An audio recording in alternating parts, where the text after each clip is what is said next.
Hey everybody, thanks for being here. I'm Dr. Giudice. Most of my patients call me Dr. G. We run an office called Apollo Health in Lower Westchester in New York, and we do a lot of functional medicine remote work as well. And thanks for being at this short presentation. Stick with me to the end, please.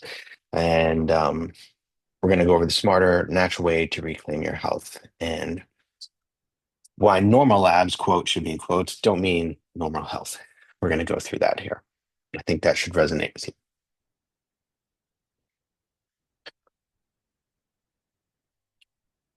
Just fix that. Okay. So why normal labs can miss major issues. Our 3B stands for brain body biochemistry. We use in our office to get real results. How to know if you're the right fit for us, meaning for you and I and our team. And I'll give you the opportunity at the end to speak with me if you feel like you potentially might be a good fit. And just a little bit about me. I'll keep it brief. That's me. I've spent about 25 years helping patients get and stay healthy without drugs or unnecessary tests. Meaning we don't prescribe drugs in our office. We're a natural health care office. And it doesn't mean necessarily we're against drugs. We're kind of dogmatic against that stuff. It's just that our goal is to try to get natural health. Um, I started my training as a chiropractic sports physician. I started studying functional medicine back in 1999, and away we went. We've helped thousands of people get focus on getting results through natural methods, obviously. I'm overall pretty simple. I like to spend time with my family who's here, and I obsessively like to research and study. Um, Nutrition, diet, nutrition, lifestyle matters, functional neurology in order to get people results. I've been involved with postgraduate education since 1998, and I like to be outdoors. And work-wise, I like to see patients transform. I like them, you know, hit their health goals, get rid of symptoms, what have you, whatever that goal might be. And I'm simple, but patients are not. I mean, stuff is complicated these days, and it's gotten more and more complex as the years have gone by. The amount of autoimmune disease we see today in our office, and I sure we attract that because we help a lot of autoimmune patients, meaning we don't treat autoimmune disease per se, but we treat patients who have those things. They're way more complicated now than 25 years ago or 20 years ago, even. People got hormone problems, detox issues. They have so much stress. It's so much more prevalent now. It just seems like being in practice before 2001 hit a certain level of change or stress, 2008. I mean, all these little landmarks that have occurred kind of have people on edge a little bit more than usual, or a little bit before 1998, I should say. So I put this together for you. If you feel like your quote labs are normal, but you don't feel normal, you're struggling with fatigue, which is one of the more common things that drives people to doctor's office these days. You got inflammation, brain fog, gut issues, or just generalized pain or pain syndrome, chronic pain. The amount of people with chronic pain is pretty dramatic. It's taking a toll on people, like real people, and our country as a whole. And I put this together for you if you want natural, personalized care, not just another prescription or cookie cutter approach. You're looking for a doctor who's going to listen to you and explain things, kind of like this is what's going on, or um, we talk about it. Like, what do you think's going on? What do I think's going on? And then we carve a path forward. And put this together for you, especially if you want the best for your health or your family's health, like I do. Fix that again. Okay. Um, why insurance-based medicine misses the mark, right? I'm being generous with the 7-minute appointments. When you go in there, you got somebody coming in, take your blood pressure, some basic vitals, who asks questions. You got another person coming in who asks the same questions, and then you got the doc coming in or nurse practitioner, who I'm sure they're all well-meaning, well-intended. Uh, you know, they're going to hit certain things, and it's very rare for somebody to actually sit down and have a discussion with you. Um, they're often focused on symptom suppression. Like, let's be honest, they're not there to get to the root cause. Um, and if you really look at it, insurance doesn't cover the real problem, right? They cover symptoms. The other issue here is is lab ranges versus ideal ranges. Back in the early 80s, they had what's called standard lab ranges. And then over time, they've adopted these ranges that change year to year based on the sick people who go to that lab. So you go, whether it's Quest, LabCorp, Yale, New Haven, whatever, you can see those ranges. You go on the same day to two different labs, the ranges are going to be different, um, which is not okay because you're comparing yourself against the other sick people who go there. I mean, think about who goes for labs frequently, right? The healthiest people? No. So we have what's called ideal or functional ranges, which we go by here. So there's some myths out there. Some of them are based on truth, but they shouldn't be accepted as global fact. Functional medicine is too expensive. Um, yeah, if you're going to the Hollywood doc who's charging 10,000 for their initial visit and 20,000 a year to be part of their practice, yeah, that's not accessible to everyone. It's fine for them, but it's not it's not for Main Street. Also, a lot of people just overtest. They just run tests that aren't really actionable. It is an investment, though, just to be honest. I mean, you have to be able to invest some time, money, effort, and energy into this. Just because how things are insurance wise. Um, and by the way, if a doctor says they're functional medicine, but they take insurance, they're either doing dubious things with that insurance or they're just bait and switching you because it's not covered. Um, Second myth is my doctor would have caught this. Yeah, that's not a thing anymore. And or people think their insurance coverage is going to be better care. I mean, is that reality anymore? I don't think so. I mean, who really believes? Like, put your hand up if you're like, hey, I believe my insurance company has my best interest in mind. Like, if that's you, God bless, and you should probably just end this right now. The thing about functional doctors is I'm going to put some functional medicine doctors on blast here for a minute. They have very little training. They have the inability to apply. They go to a functional medicine seminar or three, um, and then they just try to apply it to the same allopathic model, just replacing an herb or something with a drug. And it's funny. I mean, we used to call that green medicine. And to be honest, green medicine is an upgrade. It's something, right? It's what like traditional herbalists would try to do. Like, hey, somebody's got depression, rather than put them on a SSRI drug, let's put them on St. John's wort or something like that, um, and see if that works. And for sure, that's an upgrade, no doubt. But you can do that yourself, right? You can go online. You probably become some sort of home herbalist and figure that out yourself. But that's not treating the whole person. That's not getting into the systems and seeing like what actually needs to happen. What's best for this patient overall, rather than just like yeah, maybe on a weekend you want to use that model to I'm gonna have a headache, so I'm gonna try XYZ because it's Sunday and I can't get into anybody. But that's not personalized medicine. It's not personalized care. The other thing that drives me nuts about a lot of doctors is they have practitioner bias. And I have done this in my career, okay, early on, I'm sure. Um, they have their pet things because either one of two reasons either they saw somebody get helped who had this problem. The classic example is Lyme, right? You go in, um, okay, your test says you have Lyme, so we're going to treat it with blah, blah, blah. And then the next person comes in, similar symptoms.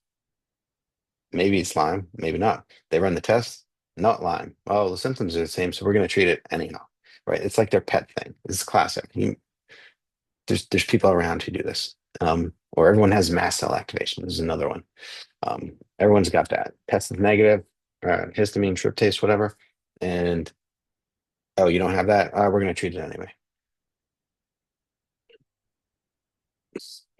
In an effort to try to keep ourselves organized, honestly, um, and to not have practitioner bias, we've developed over the years our 3B system, brain body biochemistry, where I try to compartmentalize things and fully understanding that they're all interconnected. However, oftentimes one of these things will be primary, right? Something with the nervous system or brain, vagus nerve, issues with sleep, stress, whatever, brain wise. And then we've got body inflammation. Like, for example, somebody come in with headaches and they say, I've been diagnosed with migraine. You look at it and like, really? Doesn't look like migraine. Okay, it looks more like some sort of cervical spine fascial issue, whatever, but it's causing severe headaches. Doesn't mean it's a migraine though, right? So maybe there are things that need to get done on a structural front, and maybe there's things that need to get done on the brain front. Maybe it was like a mild TBI or concussion that wasn't dealt with properly. And then perhaps maybe their headaches are being triggered by one of these things, right? Like one of the other food triggers or what have you, right? So being able to organize this and say, like, this is what's the cause, these are the triggers, and this is how we're going to get out of this thing here, just kind of keeps us organized to keep it in this model here. I pulled a few cases, maybe you'll find interesting. These are all recent. Um, this is a Hashimoto's case. If you don't know what Hashimoto's is, it's a autoimmune thyroid condition, meaning your immune system, right, thinks your thyroid, parts of your thyroid are like an infection or foreign entity, so it starts attacking it, right? So it could be like hyperthyroid, could be hypo, right? Sluggish thyroid, could be too fast thyroid, or it could just be like a normal thyroid, but there's inflammation in there. Um, Fastest growing group of people I see are women 18 to 25 who got triggered with Hashimoto's. Too long of a discussion to get into that right now. But this particular woman had Hashimoto's. Like we didn't find it. She knew she had it already. And she was on thyroid meds, same meds for years, what have you. She, thought she had mono. So extreme fatigue, hair's falling out, the whole thing. Luckily, she made it through the end of the year. So we run some pretty basic labs, insurance covered labs, no less. And then we found, hey, you don't have mono, you don't have a chronic infection, you don't have any of that right now. And we don't have a pet thing, we're not attached to it. What we found was she had iron insufficiency, right? She had iron insufficiency and some methylation issues, meaning like some issues with B vitamin utilization. So we put her on those things. Now, the real work is figuring out like why is she losing blood, where is she losing it from, what have you. It could just be a basic thing like menstruation types things, and then sometimes people have bleeding. So minimally, we put her on some support, couple weeks, she's feeling better already, right? Is the Hashimoto's cured? No, but she's feeling better. She's able to function. She's able to have a summer internship type of thing. And all the while she's feeling good, we get to get in there nutritionally and get down to all the causes. This woman had her diet probably like 75% dialed in, so that was helpful. That's one reason why she got better so fast. Um, we just had to get her all the way home. Here's another young person, just because it was recent and then it was an interesting case, brought in by her mother who's patient for a different autoimmune disease. Um, Severe gut case, a hospital type thing. Honestly, that part managed very well by the medical side, by the hospital, by the GI doctor. They did a really good job of managing the acute phase to make sure she was safe. But again, that wasn't going to fix it. So then we had to go in there and get things fixed up here. Um, Severe inflammation in the gut. So we found out that she did have multiple autoimmune diseases in her gut. Like her immune systems were attacking multiple different parts of her digestion. Not ideal. But we got her diet was not dialed in. So we got that dialed in pretty good, pretty close. We got her on some anti-inflammatory nutrition and a few other things, and she's feeling better. Like her digestion's fine right now, symptom-wise. But it has to heal. Okay, we got to understand that this is a process and not an event. So she's in the healing phase right now. She feels fine, um, but we got her on a repair phase. We got to get her as healed up as possible before going to college. No, I just wanted to pick a guy, so I just picked this case right here, a non-autoimmune case for one here. Again, the wife, patient, whole family's patients for different reasons. Um, it's like, hey, he can't swallow. I'm like, what's that all about? He's got it checked out medically, right? So we're safe. I mean, right? But something's obviously not right. Guy likes to have steak, can't eat steaks. Afraid he's gonna choke and die. So we did an exam.